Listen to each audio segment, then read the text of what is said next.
The Sinner and the Saint. I'm Elizabeth. And I'm Allison Kane. So I was driving down the street the other day and I was starting to spiral. I was waiting for like a call back from a doctor. And so in old Melissa fashion, I was spiraling and I was thinking all the worst thoughts. And then all of a sudden I just felt God going, eyes on me, Melissa. Focus. Eyes on me. Oh, I love that. Right? Yes. I don't know where it came from, but I just have found myself saying that now. That's a great breath prayer. Yeah. Eyes on me. Eyes on me. Eyes on me. This week, we are going to put our eyes back on the story from last week, which was the woman in the well in John 4. If you haven't listened to last week's episode, pause, go back and listen to that one. Maybe even read John chapter 4. In the Message translation is really fun. It is. You can look it up on your phone. So easy. Yes. We did an event a couple weeks ago, and we taught the women how to look up translations, yes, which was really fun. It was so much fun, and I loved seeing how excited they were.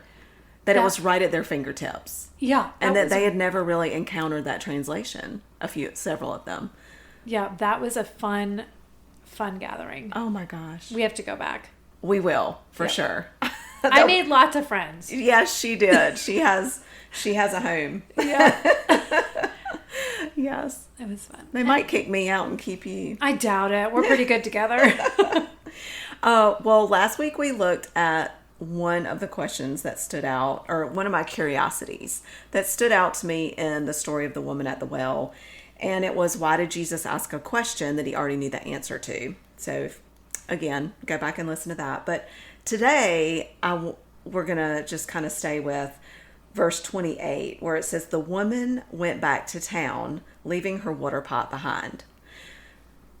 And it just, reading it 3 times in a row, things stand out. And I'm like, why is that detail in there? You know, there's no detail that's in there that isn't important. And yeah, there are a lot of details that I feel like God should have included. So this one? Yeah. Really? No. I'm like, that has to be important. I need to be curious about that, and I want to sit with it. So Jesus and the woman have had their interaction. He's basically shown who he is and offered this living water. And she is so excited that this is her. The disciples have come back and found Jesus. They're like, oh my gosh, what are you doing? They didn't say it out loud. They didn't say anything out loud, but you could see it on their faces, scripture says. And so then she's like, she just rushes away. And I was thinking, her water pot was the most important thing that she had with her when she went to the well. Right. Until she met Jesus. So John apparently too he rarely includes small details without meaning. Okay. That he's known for that. Wasn't John the doctor? Luke. Oh, okay. Luke was the doctor. Gotcha. Yeah. How do we know these things, people? Because of the smart people tell us. Thanks, guys. What was John? The smart people tell us. So let's just so as we sat with this, like figuring out, okay, why leave this detail or include this detail? And I think there's, again, just like last week, we're never going to know the exact answer. Could be all of this, could be one of these, but that's not the point. The point is seeing something that God kind of shines a highlighter on something and staying with it, being curious and going into the story, because there's something in there for us when we do that. So one, I think this obviously shows that her priorities have shifted. She comes with one thing. Right. She came seeking water to put in the jar or the jug or whatever you want to call it. A physical need of thirst, hair washing, dishwashing. Right. All the things, whatever you use water for. Bread making. Hey, until your water's off, you don't realize how much you use water for. Facts. Whoop, whoop. Exactly. They probably didn't wash their hands as much as we do now, but they still needed a lot of water. So, but she leaves having encountered this, quote, living water. So I think like leaving her jar behind, obviously, it's like this physical need isn't as important as this new spiritual thing that I have encountered here with Jesus. And remember, I think the fact that she was coming to collect the water around noon because no one would be there. Right. Because she didn't want to be around everybody. Like anyone else, hey, Costco at 2:00 on a Tuesday. Thank you. I don't want to see all you people. Oh. Right? You have to go an hour before they close. Nobody's in there. They're busy at mine. Oh, really? So annoying. Like, go home, people. Oh. Yeah. That works for mine. So she went at an odd hour hoping to not encounter anyone, right? But then she's so excited to go tell everyone what happened. Yes. She can't wait to go tell everybody about it. All her priorities are, it's amazing. But isn't this how it is? When we truly encounter God, old priorities immediately lose their grip on us. I mean, things change. He changes us. And I love that this illustrates that. I mean, something more important has taken hold of her. And it's beautiful. And she goes racing back, and she's going to share with people and not even care about that. We'll talk more about that. But she shows this urgency and excitement, running quickly back to town. She doesn't even remember that dang water pot. She doesn't carefully pack it back up or anything like that. I mean, that is the behavior of someone who has just discovered something life-changing and cannot keep it to themselves. Right. And that's so cool. It is so cool. It's just like when someone discovers the grace of Jesus for the first time, and they're just like, it's just a transformation. Yes. And I think too, like if this verse just said, the women went back to town. Okay, great. That isn't really getting the point across, though, of how life-changing this has been for her. And so leaving her water pot behind is crucial. I mean, to getting us into the heart of where she is and her state of mind and her heart posture and the change that she's experiencing. So it could also be symbolic of her leaving her old life behind. Yeah, she was going back to be like, yo, dude, you got to get out, okay? Jesus said, you're gone. Yeah, because in John's gospel, again, the physical objects that he includes in it, they say that they usually often carry a symbolic weight. And so this water jar could represent just her daily routine, this old identity, these old burdens, these old sins, this shame, just even her isolation. But by leaving this water pot behind, it's symbolizing her old life. She's stepping out of the old, out of that isolation that she's felt, and she's running into community. Think about that. Into a community that has already shunned her. Yeah. She's moving from an outcast to a witness. Right. I mean, she's like outcast when nobody goes, hottest part of the day to get water to avoid everybody. Major outcast and avoider. And then she's running back into town, like we were saying. She's like witnessing for Jesus. Just like that. Here's another interesting thought.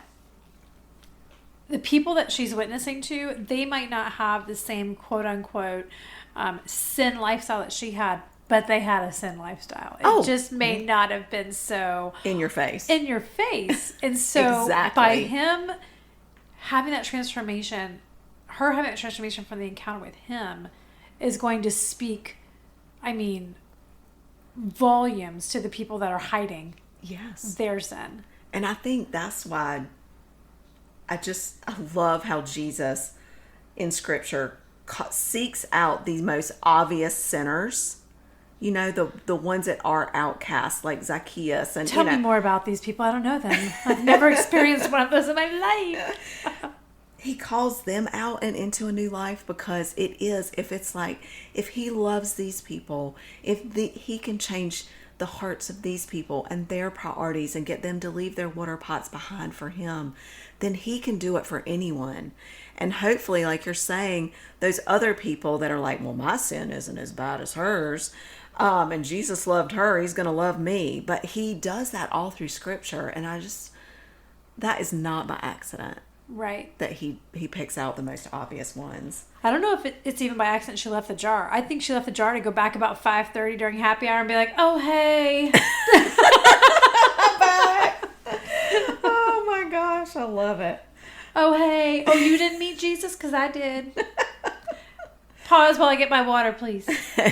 You know, you're so funny.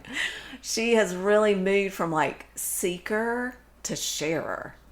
I mean, she's been seeking something, looking for something her whole life. The satisfaction, the contentment, the peace. And it's like she finally figures it out. What an amazing day. How could you not drop everything? Right. And run to town? Yeah. I mean, I guess some people do act that way, but you know, it makes you think a real encounter with Jesus when we have them in scripture and in prayer and with other people in community. They don't just satisfy us though. They literally redirect us, just like it did her. Right. Yes. The thing that you thought was so important. Yes. Mm-hmm. It's not that deep. Yeah. That's kind of the question, like, what seems so essential in your life can so easily become secondary when something greater is found. So when we're seeking Jesus, everything else can fall away much easier. I mean, we're still fighting the flesh.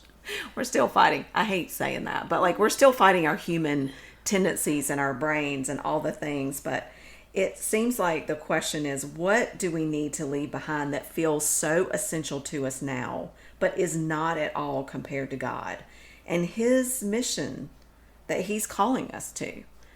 And I've been sitting with this question. I mean, things that feel so essential, but really in the grand scheme of things are not at all.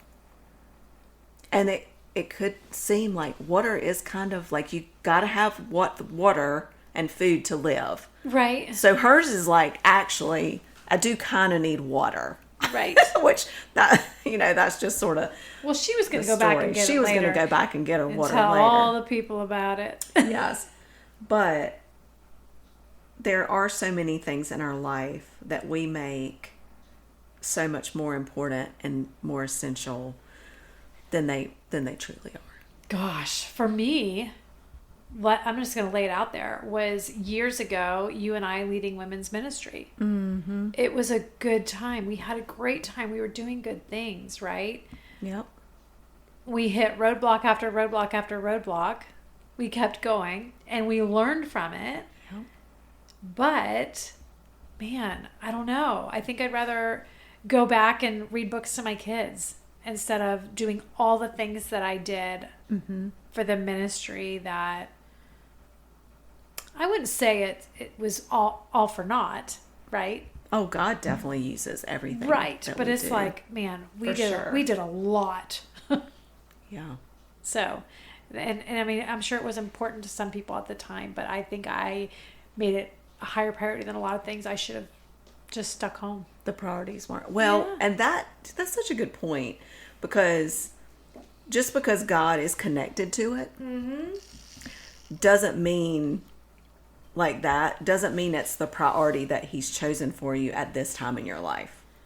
Right. And so that's another reason why this is so important, to be in scripture and getting to know the Lord and seeking him for answers, because we can often get confused about what really is essential and most important and our priorities. Yeah, I mean, like you're saying, oh my gosh, you're helping women gather around the Bible. What could be more important than that? Yeah, like you're getting water to wash your dishes and to keep yourself alive. That's important. Right. Yeah. But not as, I mean, God, and that's the thing, these encounters with God, these questions we ask, they help put things into perspective in a different way. Is there something that you've walked away from that now you can see the goodness of God, that you, just like the one I just talked about? Is there something you walked away from? Yes. Okay. Yeah, 100%. I mean, I think back to when I was going to a Wednesday morning Bible study. This was years ago. Yeah. A Wednesday morning Bible study. Had done it for years, and they were my people. And I was in charge of writing the the prayer request out, sending out that email every week. It was very important. Very important. God's work. Yeah. And one day God said, I need you to not do that Bible study. I need you to sit on your back porch just with me. Same time, Wednesday morning. All your people will be meeting, and you'll still be meeting, but you'll just be back here with me. So you're walking away from your quote unquote Christian community. I'm not saying they weren't Christian, but you're walking away from your community. They were Christian. Going into isolation. Mm-hmm. Which is like, what?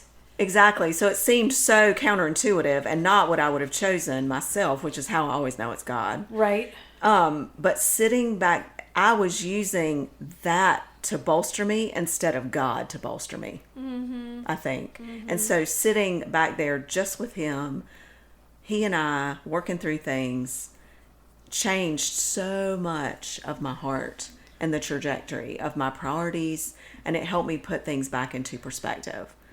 It wasn't about being in a Bible study and being seen and having a group of friends and being in charge of the email.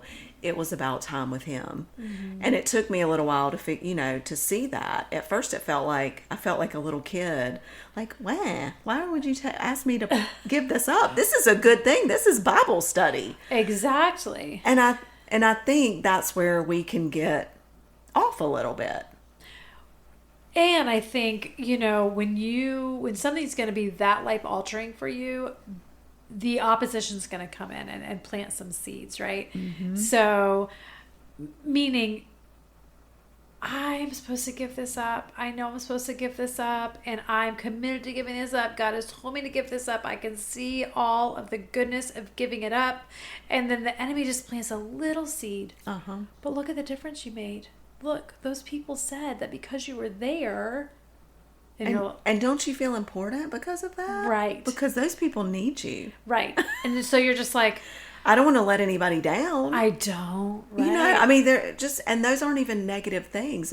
But they are going against what God prioritizes. And so, like the woman at the well, we need to have daily times where we are encountering Jesus.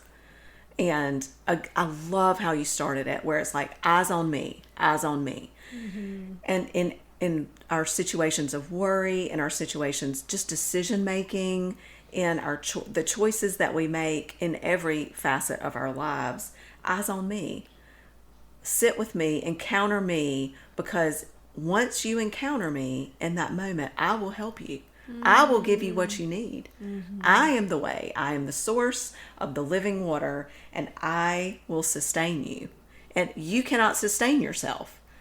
And I think that's what this is telling us. I think it's all of these things. It's a signal and that shift of priorities, this symbolizing leaving old things behind and highlighting the transformation that occurs just in those leaving her water pot behind, just those few little words. Right. I'm so glad it stood out.